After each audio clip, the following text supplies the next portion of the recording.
Welcome to Coffee with Kehoe for August 2026.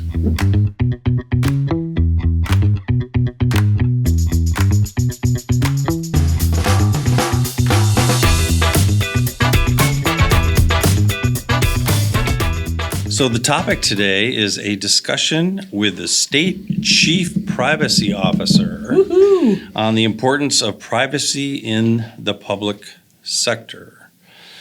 And our co-host, Amy, introduce yourself, please. Hello, Amy Pearson, Chief of Staff here at WaTech and co-host to Coffee with Kehoe. Welcome back. Thank you. It's been a while. I thought you quit. Thanks for adding me to the new material. Yeah, well, I didn't know where you went. It's like, it's good to have you back. Thanks. Yes. So today we have Katy Ruckle here. Katy, you are our State Chief Privacy Officer. Welcome to Coffee with Kehoe. Thank you for having me. Great to have you. And Katy and I just came back from Cincinnati. We had the NASIO Leadership Summit. We talk a lot about the NASIO Top 10 here in Coffee with Kehoe, but this coffee cup here has special meaning from our trip. Do you remember the Sleepy Bee? The Sleepy Bee. I do remember the Sleepy Bee. We woke up and went to the Sleepy Bee. Oh, do tell. Sounds like a story. And I saw this coffee cup and I said, I got to have this coffee cup because I know we're going to do a Coffee with Kehoe. And so they were gracious enough not to chase me out of the restaurant. Yeah, she said she wouldn't chase you if you did. Wow. I hope you left a good tip. Yeah. So we're not sponsored by anybody. But if you're in Cincinnati, go to the Sleepy Bee. It was a It's good great. breakfast. Very good breakfast. Very good breakfast. So that's our That's travels. fun. That's great. And that's good our coffee. travels. Speaking of coffee. Yes. Perfect. All right, so we're going to get started. Katy, can you introduce yourself? And I think the first question I have for you is, why have you not been on Coffee with Kehoe why is it taking so long? Well, because I've been so first. busy at TVW. I think it was because you just kind of wanted to see how we were doing, and you didn't want to come in when we were new, and we matured a lot. So Well, and I'm very happy to be here. Thrilled to be here now. And we had to work on our material too. I needed plenty of things to talk I know to you like about. to prep. Yes. Yes, I know you like to prep. So tell us a little bit about yourself, your background, and how you got to the position you're in now as the state's Chief Privacy Officer. Big job. Yes, so I just celebrated my 20th anniversary with the state. Wow. Congratulations. So That's a big happy deal. to say I've been a public service for Washington for 20 years. And I started really with DSHS and contracts. I have a legal background, and that got me into doing a lot of business associate agreements, which are required by HIPAA, which is... Those are not easy agreements. No. Right. So that is the privacy background that got me into it in the healthcare side of things. And DSHS, as you know, handles all of the most sensitive Department of Social and Health Services, right? All of the most sensitive data that we have in the state, Medicaid data at the time. We also have substance use disorder, mental health data, all the TANF data, and child abuse and neglect at the time as well, before DCYF broke off, and juvenile rehabilitation. And so a lot of important sensitive data and all the financial data. So that got me into privacy, and I worked on a lot of privacy initiatives and built the privacy program there. And when they were contemplating the Washington Privacy Act and the state of Washington, I was asked to step into this role, and that was January 1st, 2020 was my first day. During COVID? It was right before COVID, right? Oh. So I came over to WaTech and kicked off the lead session, and then suddenly in March we were shut down. Wow. What a time to build a program. Yes, it was challenging. Yeah, I imagine. So that's a little bit of my background. Our former state CEO, Jim Weaver, really talks a lot about how you were one of his great hires in his tenure. Yes, I was lucky to start under Jim, but we were very happy to have you come on board when he moved on. Yeah, and I just hear that Mr. Weaver is retiring officially. I Yes, saw that. I did see that. Congratulations, Yeah. Jim. Yeah. Yes. He said 42 years, I think, in his announcement. So We Wow. should have him if he ever travels on retirement with his RV or something. Yeah. Have him on Coffee with Kehoe. yeah. Okay, so you're not only the state's chief privacy officer, but tell us about your role in the scope of responsibility of the program that you manage at WaTech, your great team that you have, and all the components of the scope of the privacy program. So, yes, I was lucky. I started January 1st, 2020 as an army of one.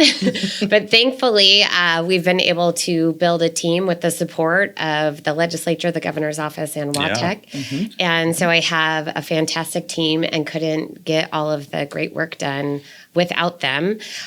Specifically, we've been able to create the privacy policy for the state of Washington, and that also brought us into building the AI privacy or the AI policy. And then also we have foundational trainings that we've put out for not only staff, but also building the privacy professional skills throughout the agencies and building that program as well. So I think the role has grown quite a bit from when I first came on board to encompass so many more aspects of records management and public records, working with the Attorney General's office, and also the AI work that came into the fold in the last few years.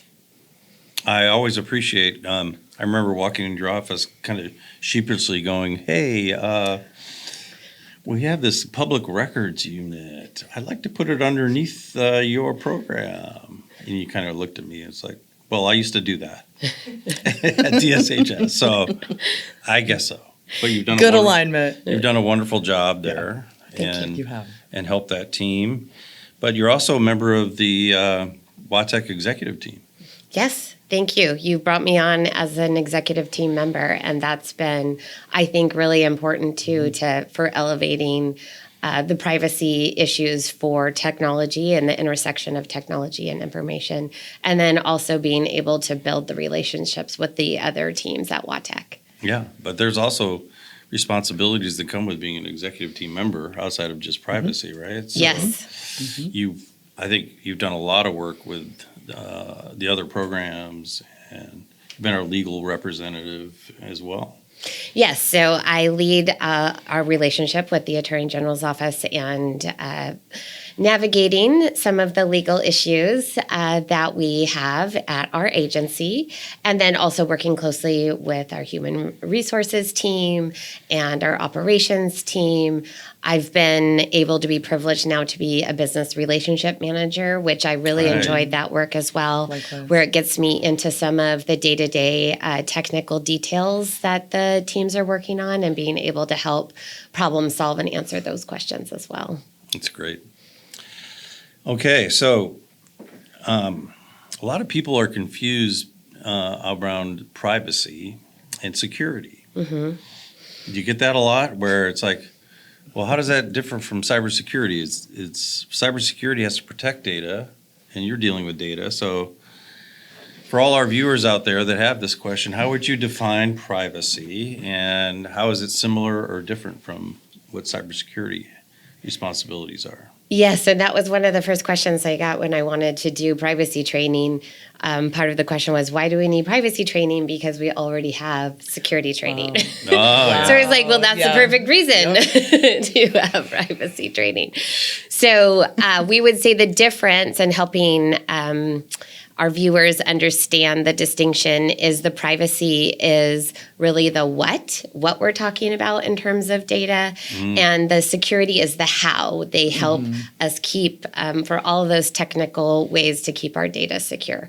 And so the issues that the privacy community deals with as distinct from security, but we work very closely together, And I'm always grateful for our security keeping the data secure, because that means less time spent on data incidents and more time spent on what we like to think of as our privacy maturity. So we think about the data we're collecting, how we're using it, who has access to it for what reason, and also getting rid of it when we no longer need it. What's that relationship that you need to have with our state CISO and that team?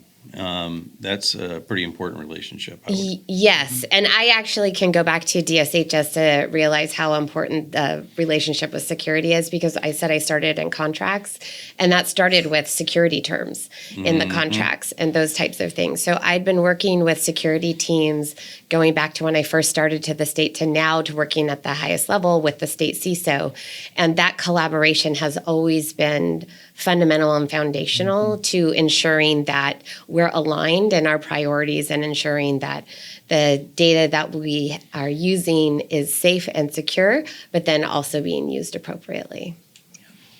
You also, I think your privacy training, I know you put a lot into that. It's probably the best mandatory training we have. It's not like 4 hours long and short and sweet and to the point. To the point. Yep. Good voiceover. Thank you. It wasn't me. Thank you to Donnie. I think that was the voiceover artist. Yes. Yeah. I know we went back and forth with, is it Donnie or somebody else? Anyway, Donnie. You had strong opinions. Yes. I did have strong opinions. Yes. If I'm going to listen That to is somebody that long, shocking. Yeah. You have that nice soothing voice, right? Right. Okay. So now let's talk about your engagement with agencies. So when you started in privacy, how many agencies actually had a privacy officer compared to what they have now? And I know you've done a lot to elevate the position, but are you seeing a growth in privacy officers within agencies than maybe a few years ago? Yes, and we have been measuring that since we started. It was just a few of us, a handful, I would say initially, but I think we're almost up to 18 that we regularly work with and have built the community with. And I've been proud to be able to support agencies when they've asked for support on decision packages to add an FTE, because many of our agencies have or use information, for example, parks as an example, where they're getting information from the public, where they didn't have a concentration for somebody that focused on the collection and use of data. And we were able to support them, and now they have a full-time public records officer, privacy officer. That probably also does. They do also have a public records officer. We need a lot of those. Yes. It's on the A rise. full-time privacy officer. And I've been able to, I think, cultivate relationships and provide additional training through the state and local cybersecurity grant program. I think that was That's something a great program. That is a we great wanted to talk about as well, to be able to bring in even more professional certifications around privacy. And we've seen a lot of interest not only from our state agencies, but our local governments, and being able to support them as well. Yeah, that's one thing I really appreciate about your program is, you have Zach Hudgens, who's done a great work with not only within the privacy community, but also leading our state and local cybersecurity grant program committee, and also leading our collaboration with local government. So what have you seen in terms of improvement in the state's collaboration with local government? So bringing Zach on board really did, I think, transform that. We were lucky in that the position is actually statutorily created, and we have statutory duties, and it's one that's listed in our statute, is supporting local governments. And so we were able to get his position and bring Zach on board, who had a great background with working with local communities, and he has been a real leader for us, and I think a very important member of the team. Okay, we can't have a podcast without talking about AI, right? I mean, we could, but it just wouldn't be the same. So, You have done such a great job and been a leader around AI in the state. That's something to be proud of. Tell us about your involvement and some of the things that you have been involved with around AI in the state, and how have we approached rolling out AI? So thank you for that. And I have been able to lead an AI with my partners, which include the Chief Technology Officer. So, of course, we started with Nick Stowe, and now we're lucky enough to have Gretchen Perry. And the choice that you made, which I commend you on, was that the Chief Privacy Officer and Chief Technology Officer would own the AI policy for the state together. And I think that really helps to bring in the two important pieces, which is the innovation and then the AI governance. And so between those two things, we've been able to ensure that we can roll out the adoption of and encourage the adoption of AI with important guardrails around that, so that agencies can feel secure in knowing that they are following sort of the parameters that we have rolled out to help them safely adopt and then innovate. So the AI policy, I know that you worked really hard on that. There were some big decisions that we had to make, like should it be a Gen AI policy? Should it be an AI policy? And we went round and round on that. I think we landed in a good place, but tell us a little bit about the AI policy and what's involved in the policy and how it helps the state. Yes, so the AI policy took us a year to actually, from initial draft to full adoption by the Technology Services Board. And so I think that goes to show the amount of work that went into that policy with a lot of input and feedback and comments. We, I think, had 92 comments on the policy when we were doing the community review. There was a lot of interest and engagement, but that meant we needed to work through a lot of big and important questions in terms of how we were going to lay out the expectations for following the policy in the state. And that also included working with labor partners as well. We actually bargained that policy. So, yeah, and that was another new experience for me in this role, but I've enjoyed that work as well in terms of having those conversations to help answer questions about how we plan to use AI in the state of Washington. So the process took a year, but the policy includes things like the AI principles are foundational and required to be considered, which I think helps to speak to a lot of our values in the state of Washington. And that really follows the NIST AI risk management framework is what we leaned into there. And I would say the AI task force also talked about adopting those as well and making those a recommendation as well. So a piece of that I am proud of for Washington is that one of our principles, which is not in the NIST AI risk management framework, which is that AI would be adopted with public purpose and benefit at top of mind. Yep. So that's been part of, I think, the importance of that policy. We also laid out having, nobody really wanted to prohibit uses. There is some, discussion in the state around even globally around prohibited uses of AI. But mainly we were trying to encourage innovation, but also responsibility. So that is tried to be the balance that we have. Yeah. Otherwise, you can shut down everything, right? Right. So we have requirements that the main prohibited use is that you can't generate AI with somebody's likeness without their consent, which really we're trying to target the use of AI that might be used to bully or harass or those types of things, which is in alignment with the laws with the state of Washington. But other than that, we've just really encouraged the use and risk assessment approach so agencies can think through the risks and mitigate them in terms of their adoption. So working closely with Katy as the legislative director, there's been a lot of interest over the last couple years, as well as coming up around AI and social media, protecting minors in the way that you described. I think it's also been fun as the communications director most recently to work with the Privacy Office, both legislatively, but also how do we communicate this support, this no fear of using AI, but using it responsibly. And I think ultimately that is a change and also a role for communication to help spread that message. So, how is it going with the legislature, especially? I know, what are their concerns and some of the issues that you're talking with the legislature about? So last session, some of the focus of the legislature was on some of the risk assessment things that applied more to the private sector.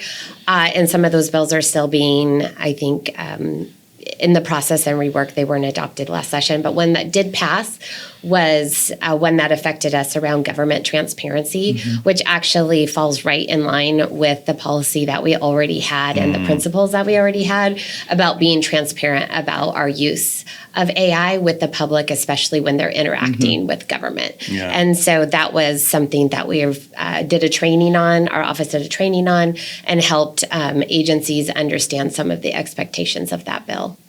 I know that you play a large role in helping educate, legislature, governor's office, and agencies around AI. So that's very helpful because it's confusing, right? It's very confusing. even when, people want to do the right thing, it can be confusing. Yeah. So having the framework and the guardrails. Get busy with your ledge director hat on. I know, we're working it. We're working it. Yeah. It's going to be It's going to be a hot topic. Yes. Okay, Katy, tell us about, I remember coming to you saying, you know what, I think I want to appoint you to the Attorney General's AI Task Force. And similar to what you did when I approached you about the Public Records Office, you said, yeah, that sounds great. But not only were you part of the task force, but you became a leader in that task force. So what are some of the things that you took away from your work on the task force, the AI task force? Yes, I was lucky enough to serve on the task force for 3 years, and it's hard to believe that we just wrapped up 3 years of work. It did go by very quickly, but I was fortunate enough to work on issues around on the healthcare subcommittee, the government and security committee, and the leadership committee or subcommittee. And all of the work that we did, I think, speaks well of Washington and our recommendations around our values. Not all of the recommendations were adopted, but I think that was also helpful for the conversation because not everybody is going to agree on every idea, but it's important to put the ideas out there and have a robust public conversation about them. And so I think some of the things that we're especially proud of, we had a recommendation around AI chatbots, and that bill was a governor request legislation last year, and that passed. And I think I'm very proud of Washington for getting that over the finish line. But also there was the difficult topic of child sexual abuse material. CSAM is what it's called, and being able to fix the law around the requirement that it had to be an identifiable child, so because of some of the fabricated images, and being able to criminalize that work, some of the that piece, which was a gap in the law, that was accomplished as well. So many important, I think, policy initiatives for the state we discussed in that task force, and we're able to get a lot of recommendations and legislation adopted. Well, thanks for your work in that. Your leadership. Yes.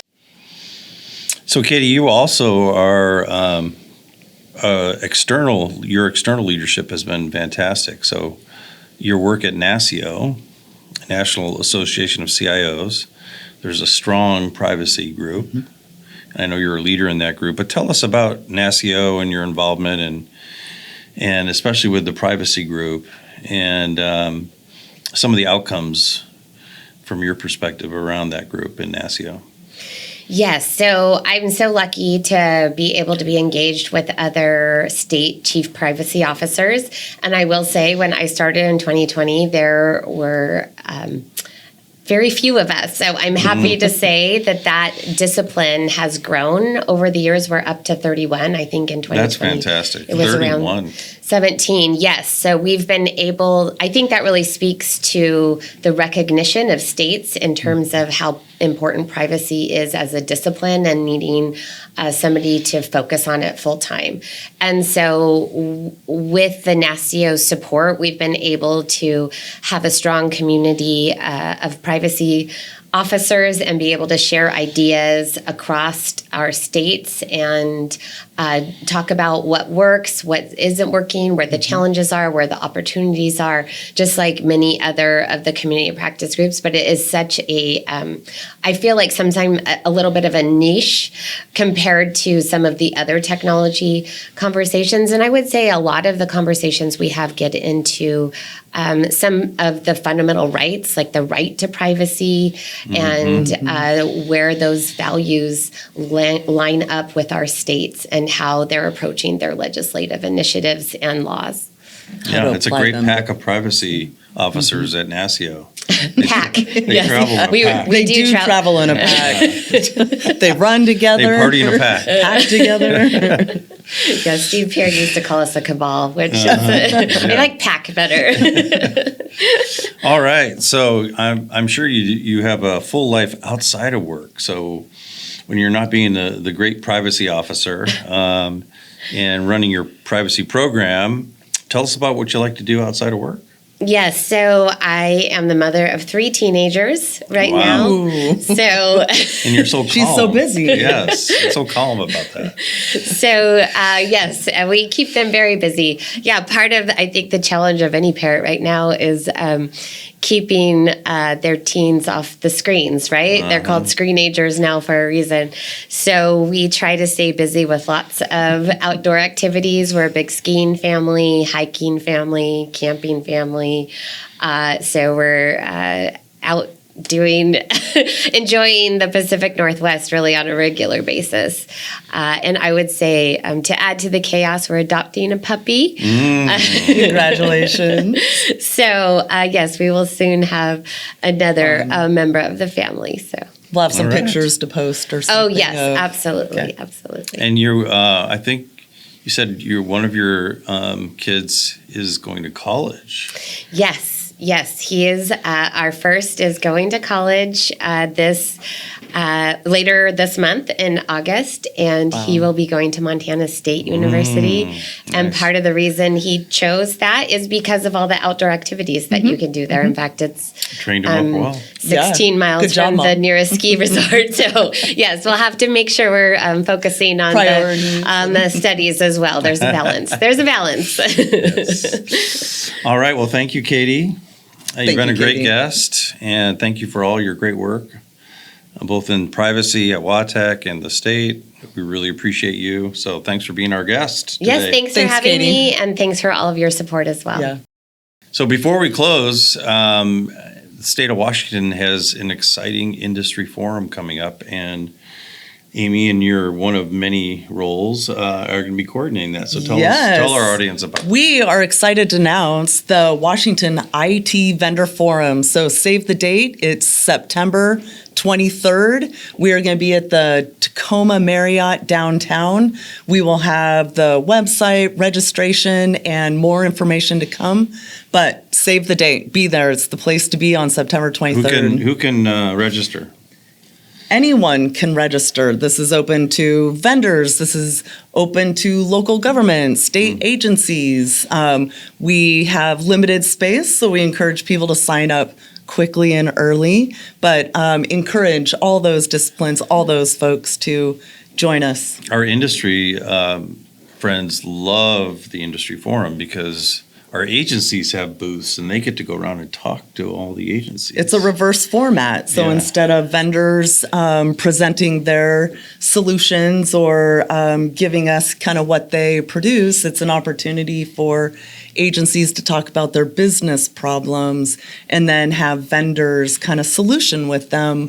And so it's been very valuable. With great breakout But sessions. I think we'll probably have something on AI. I'm just guessing. I think you're right. Yeah. Yeah. Maybe privacy too. Maybe. Who knows? All right. Thank you. That wraps up Coffee with Kehoe for August 2026. Thank you to our audience. We'll see you next month.